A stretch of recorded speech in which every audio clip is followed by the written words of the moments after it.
Direktorat Reserse Kriminal Umum Polda Jawa Barat rencananya akan melakukan psikotes terhadap Peggy dan orang tuanya.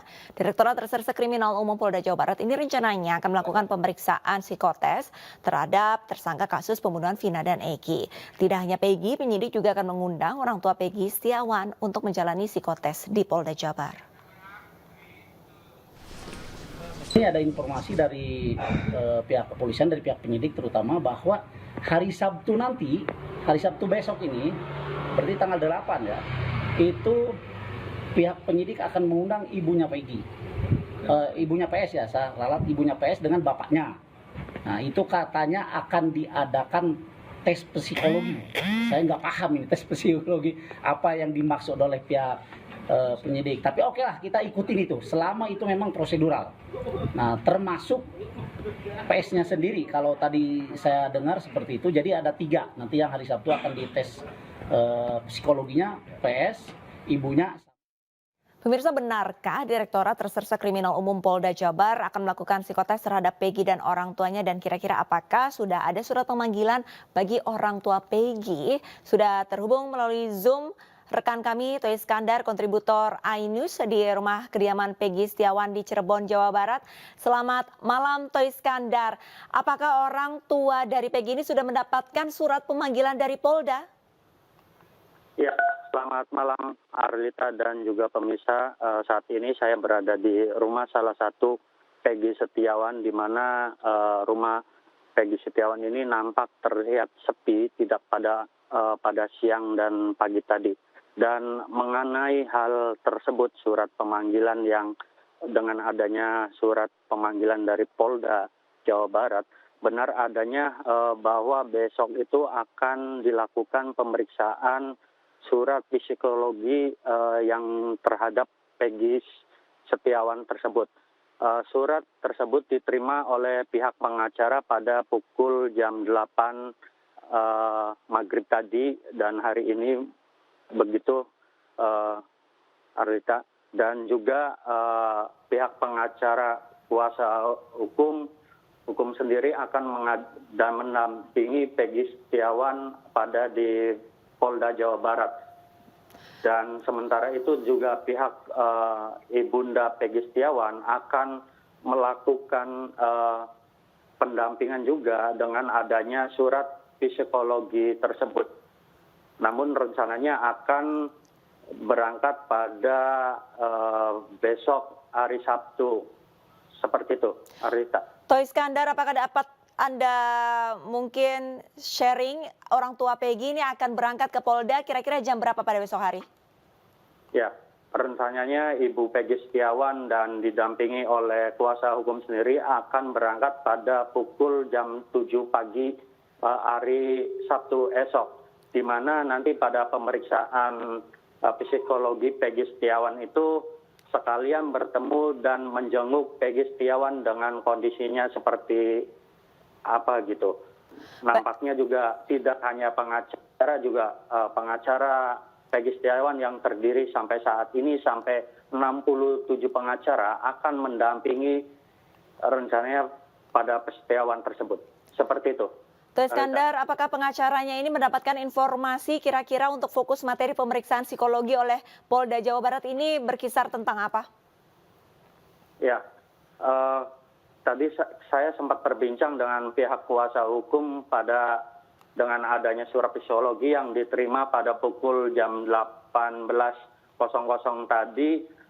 Rencananya psikologi ini akan dipsikotes dengan adanya Peggy Setiawan tersebut di Mapolda Jawa Barat pada hari Sabtu esok. Seperti itu, Arisa. Baik, terima kasih banyak atas informasinya Toy Iskandar langsung dari kediaman orang tua Peggy di Cirebon, Jawa Barat, dan selamat kembali bertugas. Kita beralih ke informasi lain, pemirsa. Perwakilan Lembaga Perlindungan Saksi dan Korban menemui Suroto, penolong Vina. Suroto ini merupakan orang pertama yang mengevakuasi Vina dan Eki di Jembatan Talun, Kabupaten Cirebon 2016 silam. Suroto, penolong Vina, diperiksa Lembaga Perlindungan Saksi dan Korban pada Jumat siang. Dirinya diperiksa secara tertutup di kantor desa Kecomberan Talun selama 1 jam oleh 2 anggota LPSK. Pemeriksaan dilakukan guna meminta keterangan Suroto sebagai saksi yang pertama kali mengevakuasi dan menolong Vina dan Eki saat tergeletak di flyover Talun, Kabupaten Cirebon, Jawa Barat pada tahun 2016 silam. Dalam pemeriksaan ini, LPSK meminta keterangan Suroto seputar kejadian saat menolong korban, serta menanyakan kemungkinan adanya intimidasi terhadap dirinya. Tadi ada berapa ya? 4 atau 5 tadi ya? Apa aja tuh Pak kalau boleh tahu? Intinya bila mana saya ada yang intimidasi ya, ada yang neror, jadi segeralah untuk melaporkan ke LPSK. Kalau sejauh ini ada nggak Pak intimidasi? Belum ada. Suroto berharap kasus pembunuhan Vina dan Eki dapat segera menemukan titik terang dan secepatnya terselesaikan. Dari Cirebon, Jawa Barat, Miftahudin, iNews melaporkan. Pemirsa, dalam kesempatan wawancara bersama Abraham Silaban dengan saksi penolong Vina Suroto saat kejadian pembunuhan Vina dan Eki, Suroto ini menjelaskan bahwa ketika pertama kali Vina ditemukan masih dalam kondisi hidup dan sempat meminta pertolongan kepada Suroto. Berikut wawancaranya. Itu Pak, Bapak bisa ceritakan kepada kami bagaimana kemudian keadaan korban dulu Pak sebelum pada akhirnya Bapak mengevakuasinya. Kita mulai dari Vina dulu. Kita mulai dari Eki. Pertama saya nolong si Laki. Eki. Oke. Nggak tahu namanya waktu itu. Agak kesini, Pak. Nolong si Laki. Oke. Gitu. Posisi si Laki itu posisi masih pakai helm. Oke. Masih pakai helm. Saya tanya, Dek, dia udah nggak nyaut. Oh berarti tebakan saya dia udah mati karena darah banyak. Posisi waktu itu hujan Om. Hujan deras dan darah tuh mengalir ngikutin air darah itu. Nah, Oke. saya terus nolong. Ini sebentar sebelum yang lain, kondisi Eki waktu itu menggunakan helm, Menggunakan helm, masih pakai helm. masih helm. Masih pakai Bapak helm. melihat darah mengucur dari tubuhnya. Dari kepala dan tubuhnya. Oke. Dari mana Pak? Dari bagian mana Bapak melihat darah itu mengucur? Dari kepala. Dari kepala karena dia pakai celana panjang, Oke. pakai jaket, jadi darah itu keluarlah dari situ Om. Tapi Oke. saya menyopot helmnya itu keluar dari kepala, ada. Bapak sempat mencopot helmnya? Helmnya saya copot. Kenapa Bapak copot helmnya? Dicopot takutnya dia masih hidup, takut sesek atau apa karena saya copot ininya tali helmnya. Oke. Bapak coba copot tali helmnya? Nah. Oke. Dan Bapak coba bangunkan? Saya bangunkan cuman dia udah nggak berdaya. Oke. Udah. Waktu itu posisinya telungkup seperti ini atau dia telentang, Pak? Nih, saya buktikan, saya lihat. Oke, silakan, Pak. Begini Om. Persis begini. Persisnya seperti ini, Pak. Begini, iya. Ini posisi Eki waktu itu. Posisi seperti kayak gini. Pemirsa, saya bisa pastikan Iya. ini adalah kesaksian dari saksi mata yang menyelamatkan. Ini posisi Eki waktu itu. Itu Eki, posisi telentang ya. Betul. Kemudian Vina, apa yang Anda lihat? Dengan jarak 6,5 meter. Waktu itu saya habis nolong si Engki siapa? Korban laki. Eki. Karena dia, aku pikir dia udah meninggal, saya langsung fokus nolong ke perempuan. Oke. Ya, waktu itu juga nggak tahu namanya siapa. Iya. Ya. Nah, dia minta tolong. Nah, saya menolonglah ke perempuan. Masih ada suara minta tolong, Pak? Masih. Dan Masih saya- ada rintihan minta Masih, tolong? dan aku bilang sabar ya Dek, lagi manggil mobil. Oke. Sabar, lagi manggil mobil. Kondisinya waktu itu seperti apa, Pak?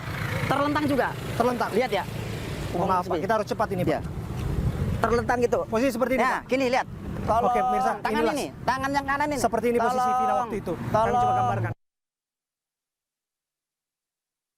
Ayo, Pak. Tolong gitu. Oke, Pak.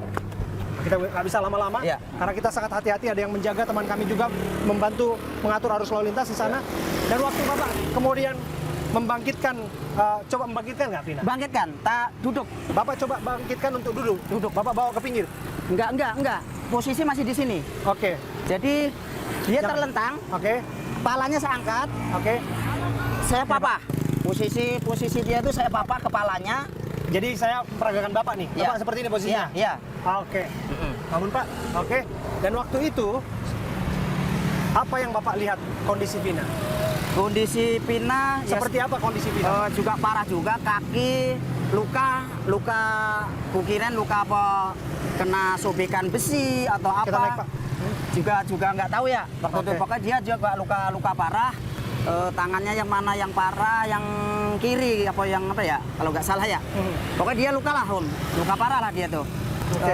Intinya Tangannya luka parah. luka parah. Bapak melihat wajahnya terluka nggak? Petugas Mabes Polri dan Polda Jawa Barat mendatangi Mapolres Cirebon Kota untuk meminta keterangan para anggota yang terkait penanganan kasus pembunuhan Eki dan Vina di Cirebon 2016 silam. Pemeriksaan yang dilakukan hingga larut malam dilakukan secara tertutup hingga awak media tidak diperkenankan untuk meliput.